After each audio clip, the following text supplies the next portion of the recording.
Last year, I started doing weekly kicker rankings in fantasy football because every single point matters in fantasy football, and there just is not enough kicker content on YouTube. So since every point matters, we're going through the top 12 kickers for week 1 fantasy football. And I'm one of the only YouTubers who does weekly kicker rankings, so please go down there, drop a like on the video, and subscribe to the channel to show your support. So let's go ahead and dive into this first tier of guys right here. Number 1, Dallas's kicker, Brandon Aubrey. Going to Cleveland this week to take on the Cleveland Browns.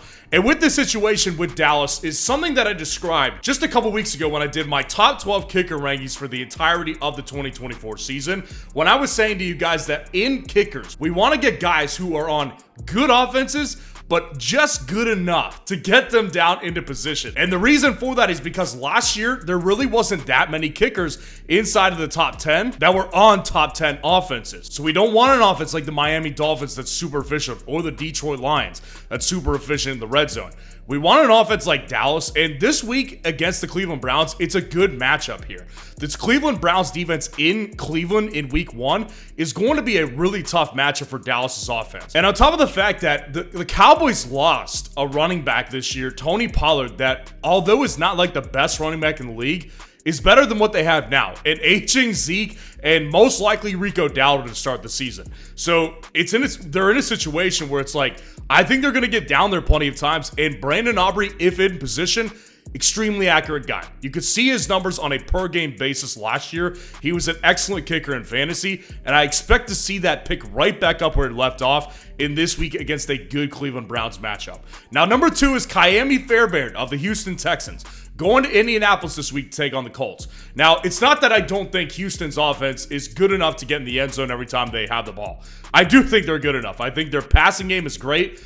There's 2 things that concern me with the Texans, though. Number 1, I really don't think they're a balanced offense. I think their running game is not going to be as good as some people may think this year. And number 2, I also think that this matchup against Indy is going to be tougher than people think.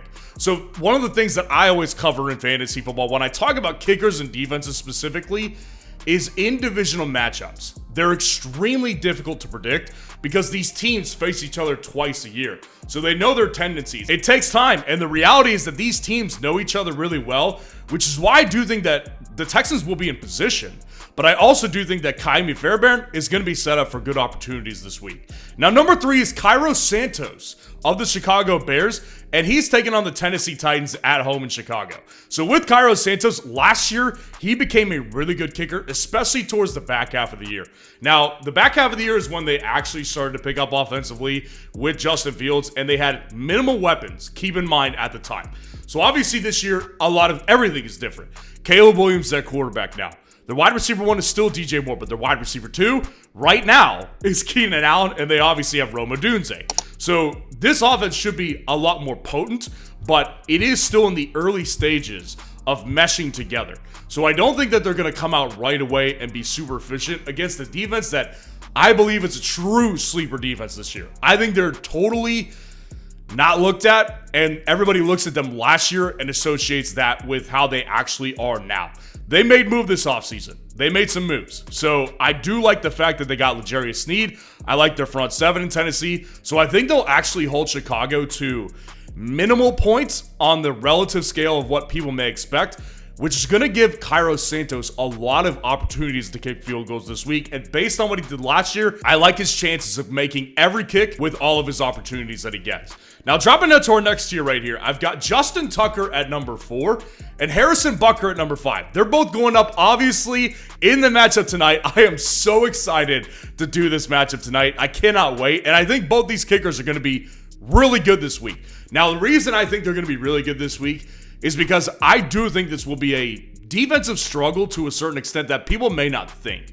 I don't think this is your 31 to 35 shootout this week. I don't think that's what it is. I think this week is going to be a 24 to 21 or 27 to 23 type of week where there's going to be like 2 to 3 field goal attempts for each kicker because each defense is strong. They also know their own tendencies, And if there's one team that has Baltimore's number, it's Kansas City. And if there's a defense good enough to stop the Chiefs, it's going to be the Baltimore Ravens. So I think that both these kickers, they're both top tier, obviously. And I think their offense is going to obviously put them in position to score because they're extremely good. But at the same time, they're not going to capitalize on every single trip that they have the ball in their hands. So I think that Harrison Butker and Justin Tucker, both great kicker options this week. And at number 6, Cameron Dicker of the Los Angeles Chargers, taking on the Las Vegas Raiders at home this week. I think Cameron Dicker's going to have a good year because I think that, again, this Chargers offense may be the most perfect offense for a kicker. It's going to be good enough to get them in position a lot of times. They're going to be run first, they're going to be run heavy, and they're going to rely on Justin Herbert when they need to. They're not always going to get in, though, because their offense is a work in progress. They do not have great weapons on offense, so they're going to be coming up short quite a few times during this NFL season. And I think against a divisional opponent, number 1, and a really good defense, number 2, against the Las Vegas Raiders, could be a week where Cameron Dicker kicks like 3 or 4 field goals, and all we needed him to do is make them. And last year, he did miss a couple, so we need him to be 100% this week to really maximize his ceiling, which I think is probably around 10 to 12 points. Now, dropping down to our next tier right here. Cam Little is at number 7, so he is the Jacksonville Jaguars' new kicker. They cut Brandon McManus this offseason. He's gone. And the Miami Dolphins, he's going to Miami, and I think that Cam Little is just in a matchup I trust. I don't know much about Cam Little. I haven't really seen him kick much. So we don't really have too much to go off of with Cam Little, but he's in a matchup that I want a part of. This Jacksonville versus Miami matchup, Miami's going to score a ton of points, and that's why you won't see Jason Sanders on here, the Miami Dolphins kicker, because they're going to get in the end zone quite a bit. I don't trust the Jags as much to get in the end zone as I do with the Dolphins, which is why I do like Cam Little this week to kick 2 to 3 field goal attempts in this offense. So if he gets 4 extra point attempts and 2 field goal attempts, which I think is totally possible in this game, he's going to end up being a really good play still. Now, dropping down to number 8, Dustin Hopkins versus the Dallas Cowboys. That Cleveland Browns matchup there, it's going to be kicker friendly. I think it's going to be really kicker friendly. And Dustin Hopkins was really good last year. Dustin Hopkins, for a while, was the kicker number 1 until Brandon Aubrey really came out of nowhere about halfway through the season. With Dustin Hopkins here, the only thing that concerns me is not only is the Cowboys defense really good, I don't think that this Cleveland offense is going to be very efficient. This quarterback situation is a mess with Deshaun Watson, obviously, and their weapons are okay. Like, they have Amari Cooper, who I like. They have David Njoku, who I like. Not a big Jerome Ford guy. So I just don't know how many times they're going to get down in kicking range this week. I think they will a couple times. That's why he's still in the top 10 for. But I do not trust him nearly as much as I trust someone like Brandon Aubrey of the Dallas Cowboys.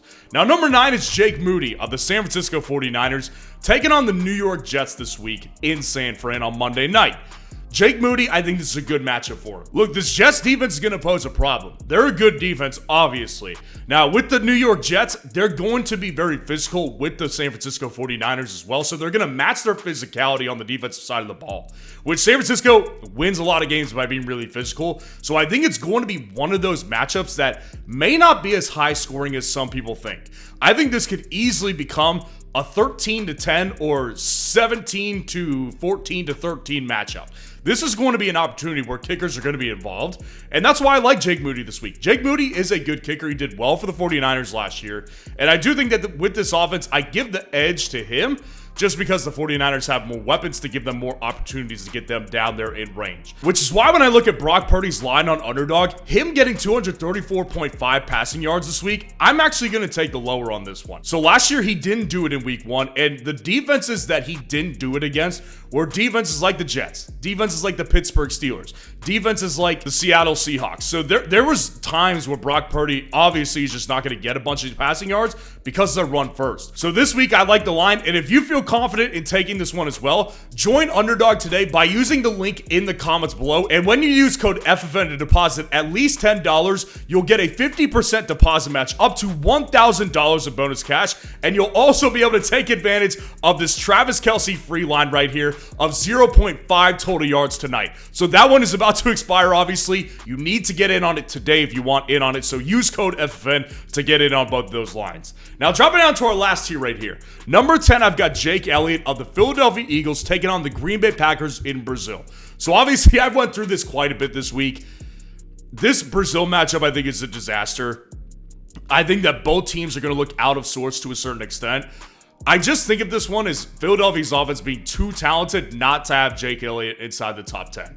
Like, he's going to be in a lot of positions where he can score because, number one, the Philadelphia Eagles offense is really talented. Now they're run by Kellen Moore, very good offensive coordinator. And number two, with the Packers defense, I just don't know if they improved. Like, obviously, they got rid of their problem defensive coordinator last year. I don't know if they made the right move this year. I really don't. So I'm going with my gut here and saying that Jake Elliott is going to have several field goal opportunities, and they will also score several touchdowns in this game because I just don't trust the Packers defense enough. Now, dropping down to number 11, Younghoe Koo against the Pittsburgh Steelers in Atlanta this week. I think it's a really good matchup for him as well. Could very well be a defensive struggle type of game. I could easily see Younghoe Koo kicking 4 field goal attempts. Maybe a touchdown or 2 as well. The Pittsburgh Steelers defense will get stops at some point. I'm sure that they might get a turnover or 2. But ultimately, this Atlanta offense is just more potent. So they will go down there and get him in opportunities because the Steelers offense won't have the ball much in this game. So it's going to be a lot of Atlanta offense, which will give them plenty of opportunities, which is why I like Younghoe Koo inside the top 12. And then Matt Prater of the Arizona Cardinals, rounding it out at 12 here against the Buffalo Bills in Buffalo this week. So with Matt Prater, I've said it all week as well. I think this Cardinals versus Bills matchup got a lot of fantasy upside. I think both offenses are potent. I think the Cardinals offense is better than people give them credit for. And I do think that Buffalo's defense is strong, but I don't trust them super well. I think I trust them enough to hold them to field goals, which is why he's inside the top 12. But I ultimately do wonder if this could be a 4-touchdown game for the Arizona Cardinals. I do know that I want Matt Prater this week because of the offensive upside in Arizona this week. So let me know how your team is looking so far this week. And if you want to see the top 15 quarterback rankings for week 1, click on this video right here.